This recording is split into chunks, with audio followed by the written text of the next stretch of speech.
नमस्कार दोस्तों, आपका स्वागत है खौफ की दस्तक चैनल पर। आज मैं आपको सुनाने जा रहा हूं एक ऐसी डरावनी आप बीती जो एक ट्रक ड्राइवर ने खुद झेली थी। ये कहानी है अरुणाचल बॉर्डर के सुनसान और खतरनाक रास्तों की, जहां अंधेरी रात में सिर्फ पहाड़ों की खामोशी, गहरी घाटियां और रहस्यमयी साए आपका पीछा करते हैं। एक ड्राइवर, उसका साथी और रास्ते में आने वाली भूतिया दस्तकें। क्या वो इस सफर से जिंदा लौट पाएंगे या ये यात्रा बन जाएगी उनकी आखिरी? चलिए शुरू करते हैं। मेरा नाम राजीव शर्मा है। लोग मुझे राजू कहकर बुलाते हैं। मैं पेशे से ट्रक ड्राइवर हूं और हर दिन स्टीयरिंग और सड़कों पर ही जिंदगी काटता हूं। यह पेशा मैंने अपने बापू से ही सीखा था। वह भी ट्रक चलाते थे, लेकिन एक एक्सीडेंट में उनकी जान चली गई थी।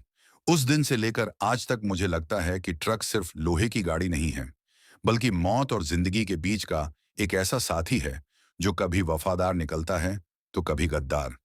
मैं अंबाला का रहने वाला हूँ। मेरा घर छोटा सा है, जिसमें मेरी पत्नी सीमा और दो बच्चे रहते हैं, बड़ी बेटी रिया और छोटा बेटा विक्रम। घर में खुशियां भी हैं, लेकिन अक्सर इन खुशियों को परेशानियों की आंधी बहा ले जाती है। हर महीने की शुरुआत में ही खर्चों का पहाड़ टूट पड़ता है। बच्चों की स्कूल फीस, राशन का सामान, बिजली पानी के बिल और फिर बूढ़ी माँ की दवाइयाँ, सब कुछ मिलाकर जेब खाली हो जाती है। सीधी सी बात है, अगर मैं ट्रक न चलाऊं तो घर का चूल्हा ठंडा हो जाएगा। लेकिन पत्नी अक्सर शिकायत करती है। वह कहती है, राजीव, तू हमेशा ट्रक लेकर बाहर रहता है। बच्चों को तेरा सहारा चाहिए। तेरी बेटी तुझसे बात करना चाहती है, लेकिन तू कभी वक्त ही नहीं देता। मैं उसके आंसुओं को देखकर अंदर से टूट जाता हूँ। सच कहूं तो मेरी भी चाहत यही है कि अपने बच्चों के साथ रहूं, उनकी छोटी छोटी खुशियों में शामिल हूं, लेकिन मेरे पास कोई और रास्ता नहीं है। उस दिन भी घर में काफी झगड़ा हुआ था। सीमा गुस्से में कह रही थी, तू कब तक ऐसे ही दूर दराज के रूट पकड़ेगा? कभी किसी छोटे रूट पर चल, ताकि जल्दी घर लौट सके। मैंने समझाने की कोशिश की, सीमा, छोटे रूट में पैसा नहीं मिलता। अगर कर्ज उतारना है, बच्चों की पढ़ाई करानी है, तो बड़े सफर ही पकड़ने पड़ेंगे। वह चुप हो गई, लेकिन उसकी आंखों में सवाल अब भी तैर रहे थे। शाम तक मैंने अपना बैग पैक किया। इस बार का सफर आसान नहीं था। मुझे अरुणाचल बॉर्डर तक माल पहुंचाना था। रास्ता लंबा था, पहाड़ी इलाकों से होकर गुजरना था, और मौसम का मिजाज भी कभी साथ नहीं देता। गाड़ी पर मैंने पहले ही लोडिंग करवा ली थी। आयरन रॉड्स और मशीनरी का माल था, जिसे समय पर पहुंचाना जरूरी था। ट्रक भारी था, लेकिन इंजन दमदार था।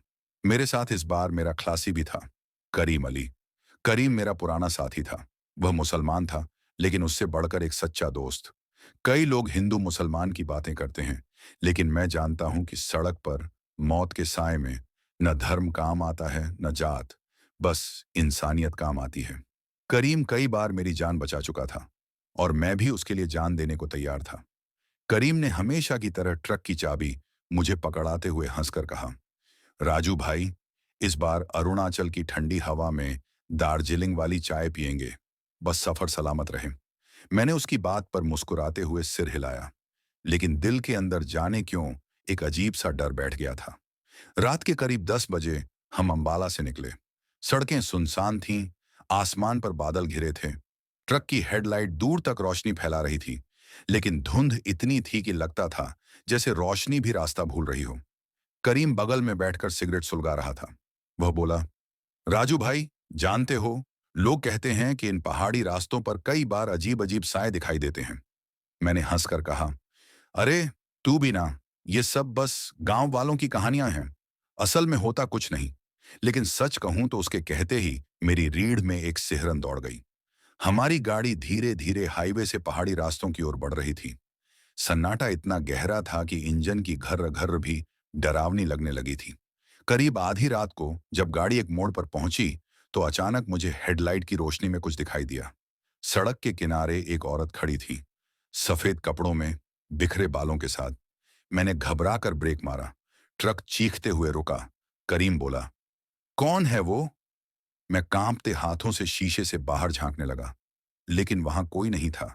सिर्फ धुंध थी और सन्नाटा। मेरा दिल जोर जोर से धड़क रहा था। मैंने खुद को समझाया कि शायद ये थकान की वजह से हुआ है, लेकिन अंदर से डर की जड़ें जम चुकी थीं। करीम ने मेरी ओर देखा और धीमी आवाज में बोला, राजू भाई, ये रास्ता ठीक नहीं है। मैंने इंजन फिर से स्टार्ट किया और बिना जवाब दिए गाड़ी आगे बढ़ा दी। लेकिन मन में अब एक ही सवाल गूंज रहा था, क्या सचमुच अरुणाचल की इन सड़कों पर कुछ है? उस रात के बाद मैं चाहे जितना खुद को समझाता, लेकिन दिल की धड़कनें काबू में नहीं आ रही थी। ट्रक धीरे धीरे पहाड़ी मोड़ों से गुजर रहा था और बाहर सिर्फ घना अंधेरा और ठंडी हवा थी। करीम खामोश बैठा था। उसकी आंखें बार बार खिड़की से बाहर झांक रही थीं, जैसे उसे भी डर लग रहा हो कि कहीं फिर से कुछ नजर ना आ जाए। मैंने रेडियो ऑन किया, सोचा कि थोड़ा गाना सुनकर माहौल हल्का हो जाएगा, लेकिन रेडियो पर सिर्फ खड़खड़ाहट की आवाज आई, जैसे कोई अजीब सी फुसफुसाहट हो रही हो। मैंने घबराकर तुरंत रेडियो बंद कर दिया। करीम ने धीरे से कहा, राजू भाई, ये जगह सच में ठीक नहीं है। मैंने जबरन हिम्मत दिखाते हुए कहा, कुछ नहीं है, तू टेंशन मत ले, बस सफर पर ध्यान रख।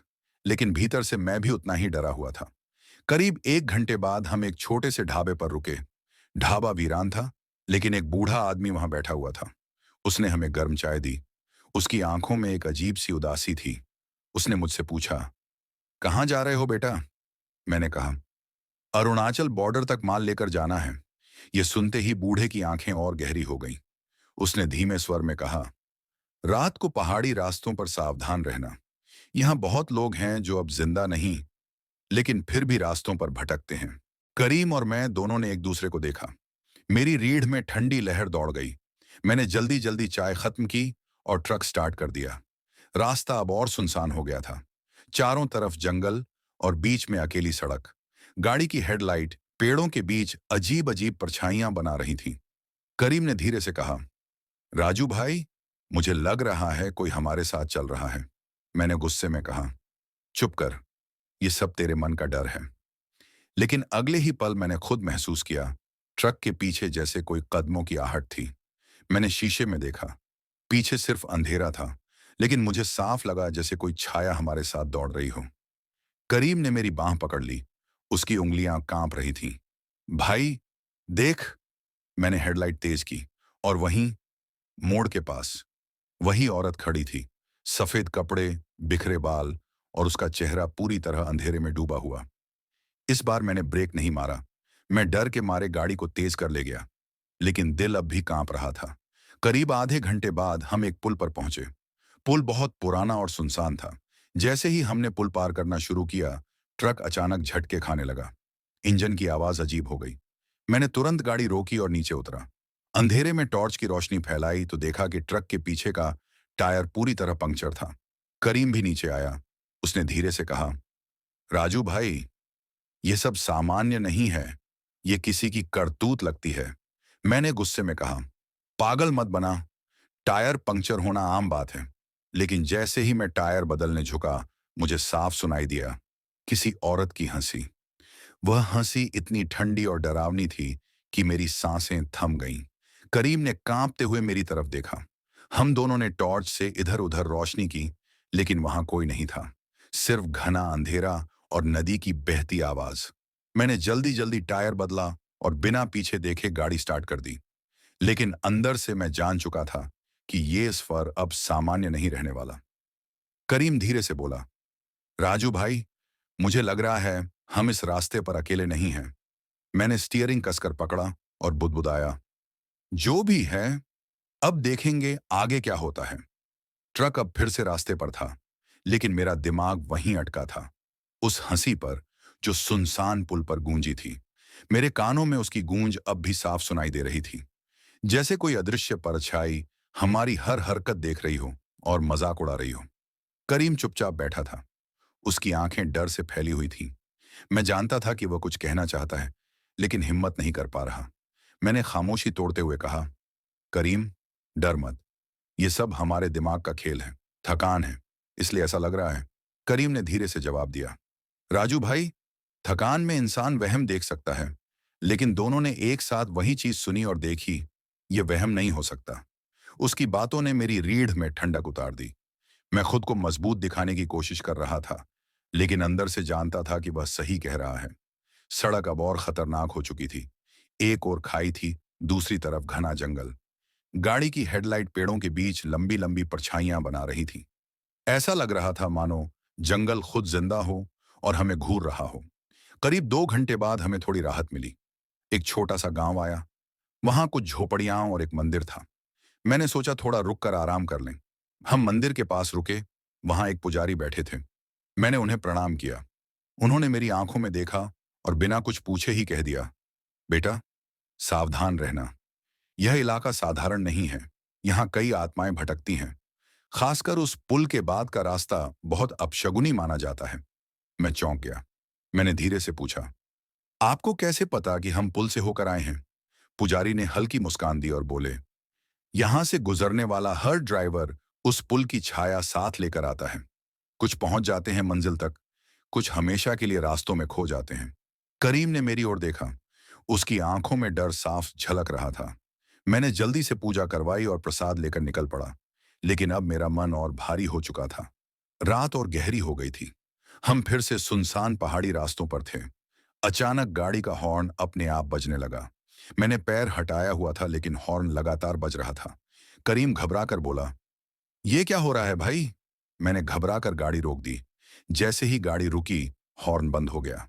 मैंने उतरकर वायरिंग देखी, लेकिन सब कुछ ठीक था। करीम ने कांपते हुए कहा, राजू भाई, यह साफ इशारा है कि कोई हमारे साथ है। मैंने उसे डांटने की कोशिश की, लेकिन मेरी भी हालत खराब थी। हमने फिर सफर शुरू किया। तभी अचानक हेडलाइट की रोशनी में मैंने देखा, सड़क के बीचों बीच वही औरत खड़ी थी। सफेद कपड़े, बिखरे बाल, चेहरा अब भी अंधेरे में। इस बार वह हमें देखकर हाथ उठा रही थी, जैसे रोकना चाहती हो। करीम चीख पड़ा, भाई, गाड़ी मत रोकना। मैंने एक्सीलेटर दबा दिया। गाड़ी उसके आर पार निकल गई। लेकिन अगले ही पल मैंने रियर व्यू मिरर में देखा, वह औरत अब ट्रक के पीछे नहीं, बल्कि ऊपर छत पर खड़ी थी। मेरी सांसें थम गईं। मैंने कांपते हाथों से स्टीयरिंग पकड़ा। करीम तो डर के मारे सीट पर ही दुबक गया था। गाड़ी की छत पर कुछ भारी चलने की आवाज आ रही थी, जैसे कोई ऊपर नीचे घूम रहा हो। मैंने इंजन को और तेज किया। ट्रक स्पीड पकड़ने लगा, लेकिन आवाज और तेज हो गई। करीब 10 मिनट बाद अचानक सब कुछ शांत हो गया। छत पर से आवाज गायब हो गई। मैंने हिम्मत जुटाकर शीशे से ऊपर झांका। वहां कुछ नहीं था। करीम धीरे से बुदबुदाया, ये सब हमें क्यों झेलना पड़ रहा है? हमने तो किसी का क्या बिगाड़ा? उसकी आंखों में आंसू थे। मैं भी खुद से यही सवाल कर रहा था।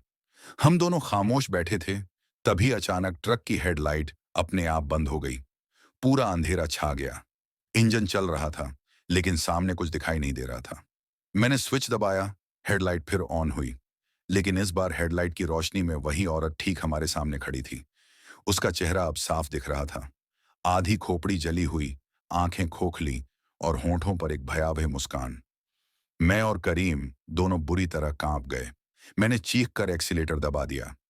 ट्रक सीधे उसके ऊपर से गुजर गया, लेकिन गाड़ी के अंदर ही औरत की चीख गूंज उठी। करीम डर के मारे मेरे पैर पकड़कर बैठ गया। मैं खुद भी बुरी तरह हिल चुका था। उस रात मुझे लग गया कि यह सफर सिर्फ मुश्किल नहीं, बल्कि जानलेवा है। उस औरत का खौफनाक चेहरा और उसकी चीख अभी भी मेरे कानों में गूंज रही थी।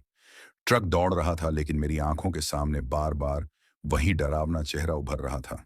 स्टीयरिंग मेरे हाथ में था, पर लगता था जैसे गाड़ी पर मेरा काबू ही नहीं रहा। करीम पीछे की सीट पर दुबक गया था। उसका चेहरा पीला पड़ चुका था, होंठ कांप रहे थे। उसने धीरे से कहा, राजू भाई, अब आगे मत बढ़। ये रास्ता हमें खत्म कर देगा। मैंने गहरी सांस लेकर कहा, करीम, अब रुकना मुमकिन नहीं है। माल पहुंचाना ही होगा। और अगर सच कहूं, तो अब मुझे भी लग रहा है कि हमें किसी अदृश्य ताकत ने जकड़ लिया है। चाहे भागें या रुकें, वो हमारा पीछा नहीं छोड़ेगी। बात खत्म ही हुई थी कि अचानक ट्रक का स्टीयरिंग अपने आप घूमने लगा। मैंने पूरी ताकत लगाई, लेकिन स्टीयरिंग मानो किसी और के हाथ में था। ट्रक जोर से बाईं तरफ झटका खाकर खाई की ओर मुड़ने लगा। मैंने पूरा जोर लगाया और अचानक ब्रेक मारा। गाड़ी चीखती हुई सड़क किनारे रुक गई। पहिए से धुआं निकल रहा था। करीम कांपती आवाज में बोला, राजू भाई, ये हमारे हाथ में नहीं रहा। कोई और चला रहा है इस गाड़ी को। मैंने पसीने से भीगे चेहरे के साथ उसकी ओर देखा। वह गलत नहीं कह रहा था। हम दोनों ने सोचा कि थोड़ा बाहर उतरकर होश संभाल लें। लेकिन जैसे ही हमने दरवाजा खोला, ठंडी हवा का तेज झोंका अंदर घुसा। हवा में अजीब सी बदबू थी, सड़ते मांस और खून की गंध। करीम ने घबराकर दरवाजा बंद कर दिया। ये जगह इंसानों की नहीं लगती भाई। मैंने फिर से गाड़ी स्टार्ट की और धीरे धीरे आगे बढ़ा दी, लेकिन मन अब बिल्कुल टूट चुका था। करीब आधे घंटे बाद हमने सड़क किनारे एक पुरानी ढाबेनुमा जगह देखी। वहां हल्की रोशनी थी। हमने गाड़ी रोकी और नीचे उतरे। अंदर गए तो देखा, एक बूढ़ी औरत चौकी पर बैठी थी। उसकी आंखें गहरी और डरावनी थीं। उसने हमें देखते ही कहा, तुम लोग उस रास्ते से आए हो ना, पुल और जंगल वाले हिस्से से? हम दोनों चुप रहे। वह औरत हंस पड़ी। तुम्हारी गाड़ी पर वो बैठ चुकी है, अब चाहो भी तो छुटकारा नहीं मिलेगा। करीम ने कांपते हुए पूछा, कौन कौन बैठा है हमारी गाड़ी पर? औरत बोली, वही जिसके खून से ये रास्ते लाल हुए थे। एक औरत जिसे सालों पहले ट्रक वालों ने रौंद दिया था। उसकी मौत दर्दनाक थी। तभी से वो हर ट्रक का पीछा करती है जो इन पहाड़ियों से गुजरता है। मेरे पैरों तले जमीन खिसक गई। औरत ने मेरी ओर देखा और धीमे स्वर में कहा, बेटा, अगर बचना है तो सुबह होने से पहले इन रास्तों से निकल जाओ, वरना सूरज उगते ही तुम्हारी जान उसकी होगी। उसकी बातें सुनकर मेरे रोंगटे खड़े हो गए। मैंने जल्दी जल्दी गाड़ी स्टार्ट की। करीम बार बार मुझसे कह रहा था, राजू भाई, अब हमें लौट जाना चाहिए। माल भाड़े से ज्यादा जान प्यारी है। लेकिन मैं जानता था, अगर माल समय पर न पहुंचा तो कंपनी से लेकर कर्ज तक सब कुछ डूब जाएगा। मेरे बच्चों की पढ़ाई, माँ की दवाइयां, सब खत्म हो जाएगा। मैंने हिम्मत जुटाकर कहा, करीम, चाहे जो हो, हमें अरुणाचल तक पहुंचना ही होगा। गाड़ी फिर से अंधेरे रास्तों पर दौड़ रही थी। हवा और ठंडी हो गई थी। अचानक मुझे साफ सुनाई दिया, पीछे ट्रक के बॉडी पर कोई जोर जोर से थपथपा रहा है। थक थक थक। करीम डर के मारे मेरी बांह पकड़कर बोला, भाई, कोई पीछे है। मैंने शीशे से देखा। अंधेरे में बस परछाइयां थीं, लेकिन थपथपाने की आवाज और तेज होती जा रही थी। अचानक पीछे का दरवाजा अपने आप खुला। हवा के साथ एक सफेद साया अंदर घुस आया। वही औरत, उसकी खोखली आंखें हमें घूर रही थीं। करीम चीख पड़ा और सीट के नीचे छिप गया। मैंने कांपते हाथों से स्टीयरिंग पकड़ा। वह औरत धीरे धीरे आगे बढ़ने लगी। उसका चेहरा मेरे बिल्कुल पास आ गया। उसकी सांसें बर्फ जैसी ठंडी थीं। उसने धीमी आवाज में कहा, मुझे मेरी मौत का बदला चाहिए, तुम दोनों से। उसकी आवाज में इतना जहर था कि मेरा खून जम गया। अचानक इंजन अपने आप बंद हो गया। ट्रक बीच सड़क पर रुक गया। चारों तरफ सिर्फ अंधेरा और सन्नाटा था। मैं और करीम दोनों अब समझ गए थे, ये सफर हमें मौत की ओर ले जा रहा है। सड़क पर अचानक हुई खामोशी ने मुझे और करीम दोनों को भीतर तक डरा दिया। ट्रक का इंजन बंद हो गया था और चारों तरफ अंधेरा फैला हुआ था। मन में डर और बेचैनी इतनी बढ़ गई थी कि मैं खुद को संभालते हुए बोला, करीम, देखो, हमें अभी कुछ सोचना होगा। अगर हम रुके रहे तो शायद। करीम ने कांपते हुए कहा, राजू भाई, हमें तुरंत आगे निकलना चाहिए। वो जो भी है हमें अभी भी देख रही है। मैंने इंजन स्टार्ट किया, लेकिन जैसे ही ट्रक हिली, पीछे से वही डरावनी आवाज फिर से गूंज उठी, तुम लोग मेरी मौत का बदला नहीं चुका सकते। मैंने शीशे में पीछे देखा। वही औरत खड़ी थी। इस बार उसका चेहरा और भी भयावह लग रहा था। खोखली आंखें, बिखरे बाल और होंठों पर वह भयावह मुस्कान। करीम ने अपनी आंखें बंद कर ली और मुझसे पूछा, भाई, अब क्या करेंगे? मैंने खुद को शांत करने की कोशिश की। अंदर से डर तो बढ़ रहा था, लेकिन मैंने कहा, हम चलते रहेंगे, चाहे जो भी हो। अगर रुके तो यही हमारी आखिरी रात हो सकती है। रास्ता पहाड़ों के बीच से जा रहा था। सड़क पर अचानक बारिश होने लगी। बारिश की बूंदें इतनी तेज थीं कि ट्रक की हेडलाइट में सिर्फ धुंध ही दिख रही थी। करीम ने धीमे स्वर में कहा, राजू भाई, लगता है ये रास्ता कभी खत्म नहीं होगा। मैंने घबराते हुए कहा, करीम, ये रास्ता ही हमारा जीवन है। बचना है तो सफर पूरा करना ही होगा। सड़क पर आगे बढ़ते हुए मैंने देखा, एक टेढ़ा मोड़ आया। औरत अब हमारे ट्रक के सामने खड़ी थी। मैंने जोर से ब्रेक मारा। ट्रक झटका खाकर रुका। करीम डर के मारे सीट के नीचे छिप गया।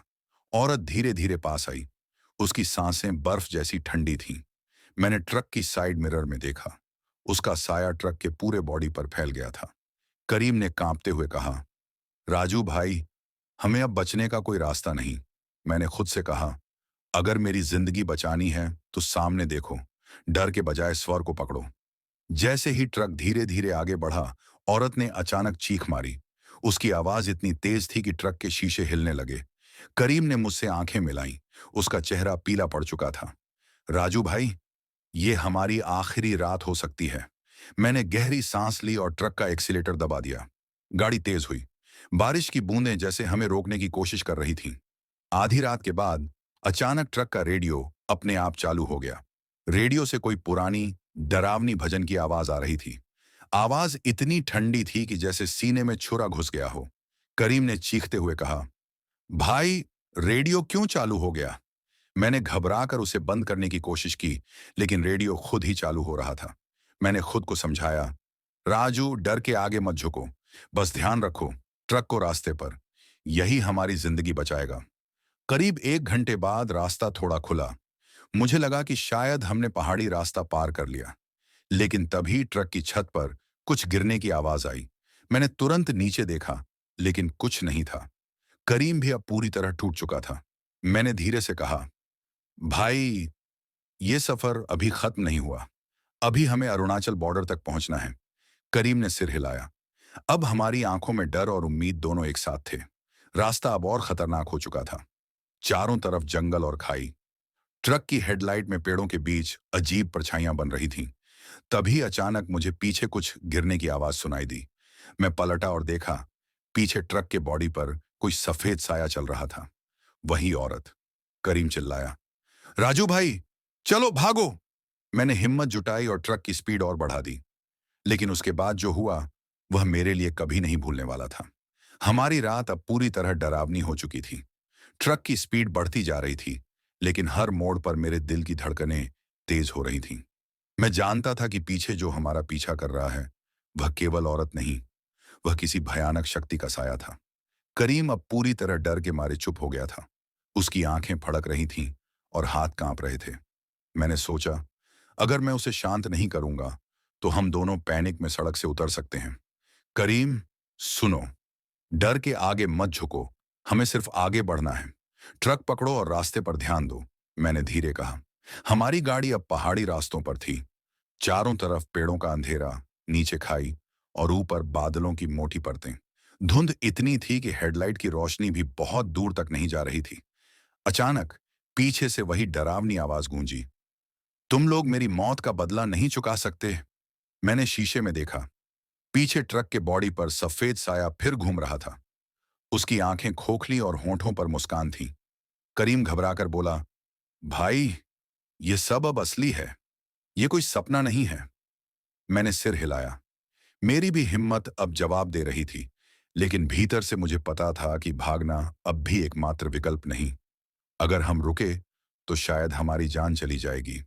कुछ देर बाद हम एक छोटे से गांव के पास पहुंचे।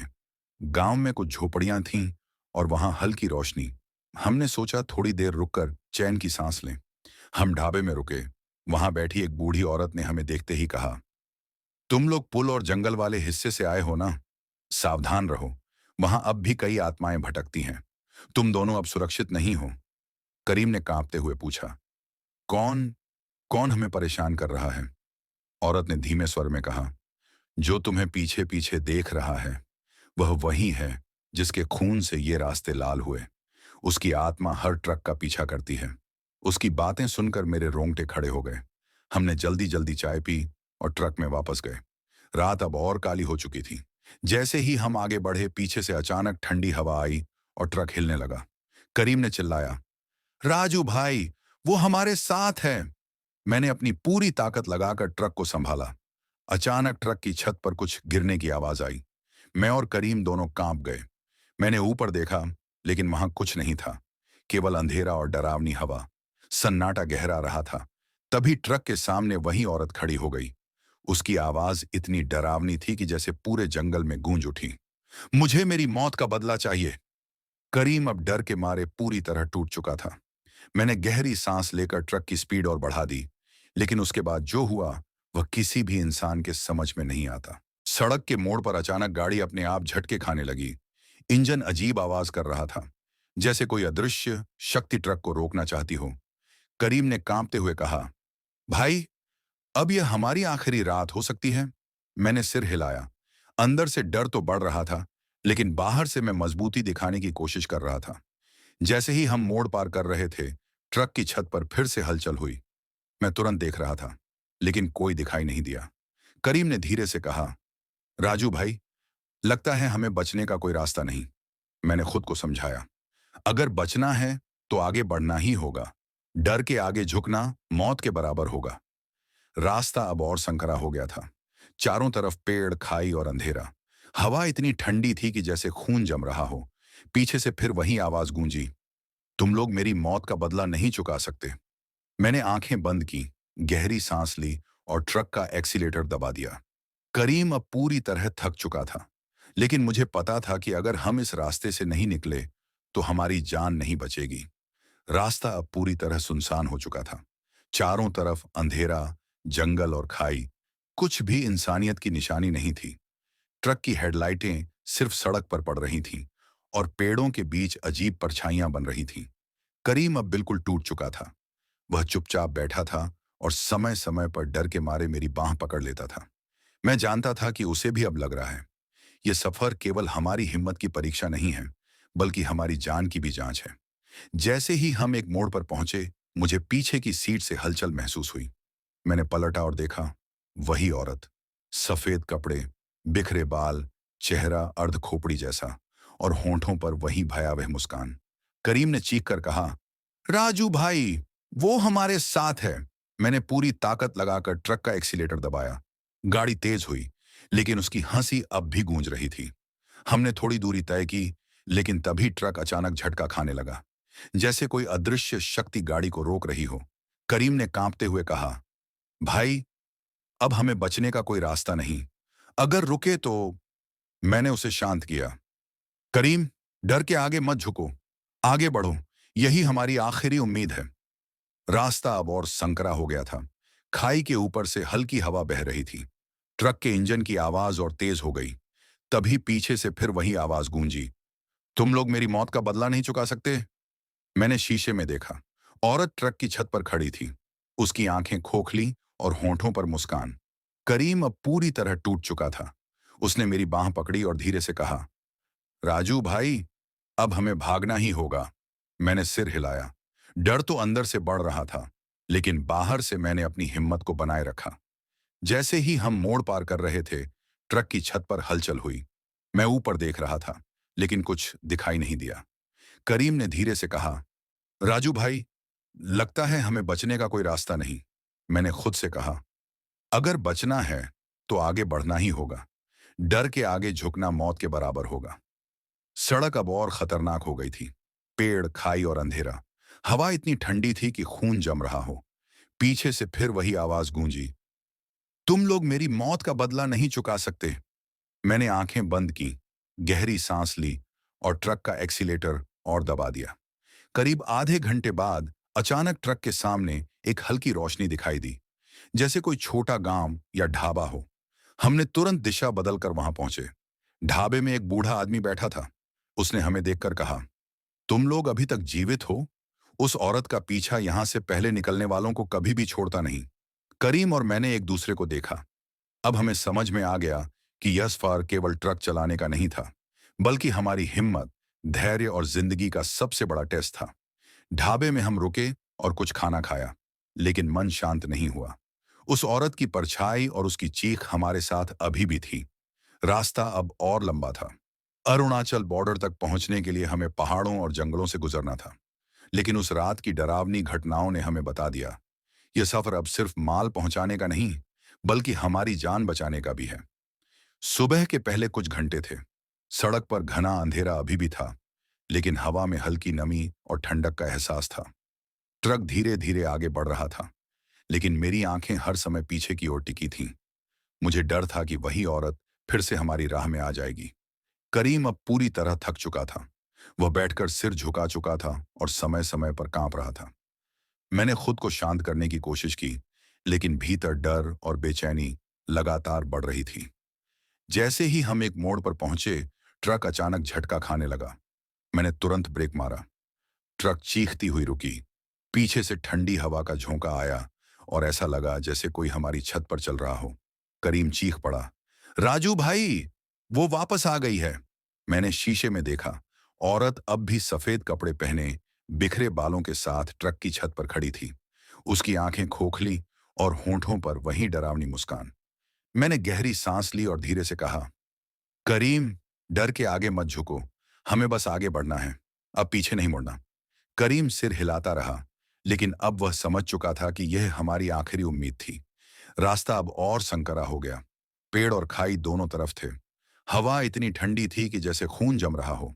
तभी पीछे से वही डरावनी आवाज गूंजी, तुम लोग मेरी मौत का बदला नहीं चुका सकते।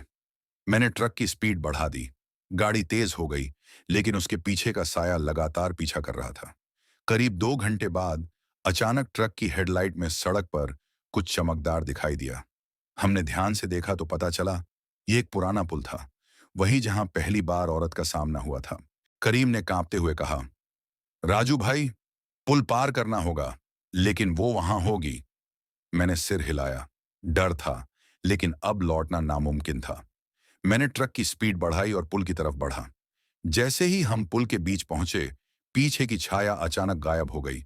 सन्नाटा और घना अंधेरा, जैसे कोई अदृश्य शक्ति हमें पहचान रही हो।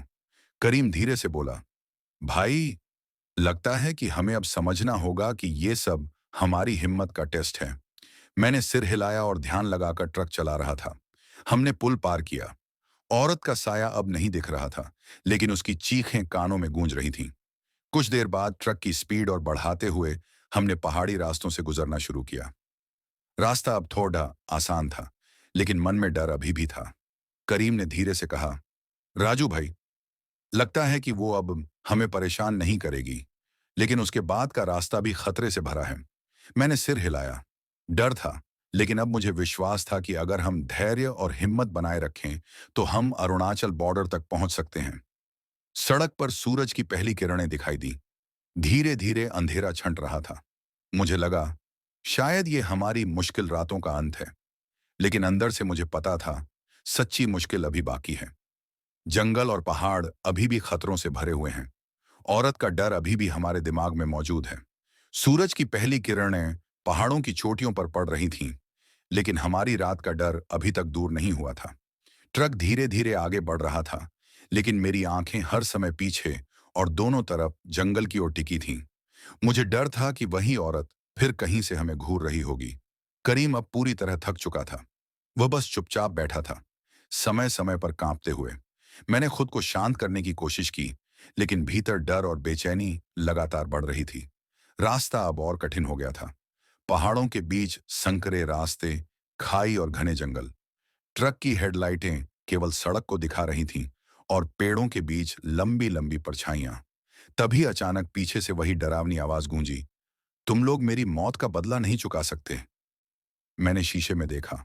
औरत अब ट्रक की छत पर खड़ी थी। उसकी आंखें खोखली और होंठों पर भयावह मुस्कान। करीम डर के मारे चीख पड़ा, राजू भाई, अब क्या करेंगे? मैंने सिर हिलाया और धीरे कहा, हम आगे बढ़ेंगे। डर के आगे झुकना हमारी मौत के बराबर होगा। जैसे ही हम मोड़ पार कर रहे थे, ट्रक अचानक झटका खाने लगा। इंजन अजीब आवाज कर रहा था। करीम ने कांपते हुए कहा, भाई, अब हम सुरक्षित नहीं हैं। मैंने अपनी पूरी ताकत लगाकर ट्रक को संभाला। फिर भी डर के बावजूद हमें आगे बढ़ना ही था। कुछ देर बाद हम एक पुराने सुनसान पुल पर पहुंचे। वही पुल जहां पहली बार औरत का सामना हुआ था। करीम ने कांपते हुए कहा, राजू भाई, हमें इसे पार करना होगा, लेकिन वो यहां होगी। मैंने गहरी सांस ली और ट्रक का एक्सीलेटर दबा दिया। जैसे ही हम पुल के बीच पहुंचे, पीछे का साया अचानक गायब हो गया। लेकिन जैसे ही हम पुल पार कर रहे थे, ट्रक की छत पर हलचल हुई। मैंने तुरंत देखा, लेकिन वहां कुछ नहीं था, केवल अंधेरा और ठंडी हवा। करीम ने धीरे से कहा, राजू भाई, लगता है कि अब हमें पूरी तरह सावधान रहना होगा। अभी भी खतरा बाकी है। मैंने सिर हिलाया। डर था, लेकिन अब मुझे विश्वास था कि अगर हम धैर्य और हिम्मत बनाए रखें, तो अरुणाचल बॉर्डर तक पहुंच सकते हैं। सड़क पर सूरज की रोशनी धीरे धीरे फैलने लगी। हमने थोड़ी राहत महसूस की, लेकिन हमारे दिमाग में अब भी वही डर मौजूद था। करीब 1 घंटे बाद हम जंगल के बीच एक खुले मैदान पर पहुंचे। वहां ट्रक रोककर मैंने अपनी सांसें संभाली। करीम भी अब धीरे धीरे खुद को संभाल रहा था। हम दोनों जानते थे, यह अंतिम खतरनाक क्षेत्र था। आगे की सड़क थोड़ी लंबी और कठिन थी, लेकिन इस बार हमें डर के बजाय समझदारी और धैर्य से काम लेना होगा।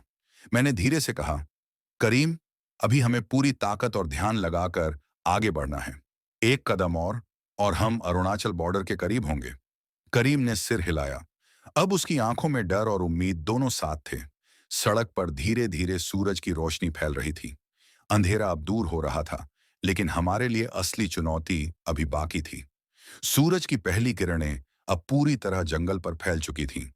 ट्रक की हेडलाइटें अब केवल सड़क की सहायता के लिए थीं। अंधेरा और डर धीरे धीरे पीछे हट रहे थे, लेकिन मेरे दिल की धड़कनें अब भी तेज थीं। पिछली रातों की घटनाओं ने मेरे दिमाग में गहरी छाप छोड़ दी थी। करीम अब धीरे धीरे होश में आया। उसने मेरी तरफ देखा और बुदबुदाया, राजू भाई, लगता है अब शायद हम सुरक्षित हैं। मैंने सिर हिलाया, लेकिन भीतर एक अजीब बेचैनी थी। हमें पता था, जितना डर हमने पीछे छोड़ा, उतना ही अभी भी हमारे आगे है। जैसे ही हम जंगल के बीच लंबी सड़क पर आगे बढ़े, मैंने ट्रक की स्पीड बढ़ाई। अब रास्ता अपेक्षाकृत आसान था, लेकिन मेरे कान हर समय पीछे की ओर टिकी थीं। अचानक पीछे से वही डरावनी आवाज गूंजी, तुम लोग मेरी मौत का बदला नहीं चुका सकते। मैंने पलटा और देखा, पीछे कोई नहीं था, केवल धुंध और पेड़ों की परछाइयां। लेकिन उस आवाज ने हमारे दिलों में फिर से डर भर दिया। करीम ने कांपते हुए कहा, राजू भाई, ये आवाज अब भी नहीं गई। मैंने धीरे से कहा, करीम, अब इसे नजरअंदाज करो। बस ध्यान रखो कि हम आगे बढ़ें और बॉर्डर तक पहुंचें। रास्ता अब पहाड़ी रास्तों से गुजर रहा था। खाई, पेड़ और संकरे मोड़। मैं जानता था कि अगर हम किसी भी मोड़ पर धीमे हुए तो खतरा फिर सामने आ सकता था। करीब आधे घंटे बाद हम एक पुराने पुल पर पहुंचे। वही पुल जहां पहली बार औरत का सामना हुआ था। मैं और करीम दोनों कांप उठे, लेकिन जैसे ही हम पुल के बीच पहुंचे, कुछ अजीब हुआ। ट्रक की छत पर हलचल हुई, लेकिन यह हलचल अब डरावनी नहीं थी। हल्की धुंध में हमें एक सफेद साया दिखाई दिया, लेकिन उसकी आंखों में अब गुस्सा नहीं, केवल उदासी थी। करीम ने धीरे से पूछा, राजू भाई, अब ये क्या है? मैंने धीरे कहा, शायद ये वही आत्मा है जो अब शांत हो गई। शायद उसने समझ लिया कि हम उसके लिए खतरा नहीं है। जैसे ही हम पुल पार कर रहे थे, उस साए ने धीरे से पीछे हटना शुरू किया। हवा की हल्की सरसराहट और पक्षियों की आवाज ने माहौल को सामान्य बना दिया। करीम और मैंने एक दूसरे को देखा। अब डर के साथ साथ एक हल्की राहत भी थी। हमने महसूस किया कि हमारी हिम्मत और धैर्य ने हमें बचा लिया। सड़क पर सूरज पूरी तरह से उग चुका था।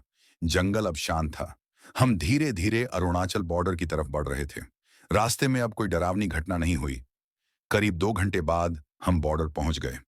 वहां के सुरक्षा कर्मियों ने हमें देखा और पूछा, आप लोग इतने देर कैसे पहुंचे?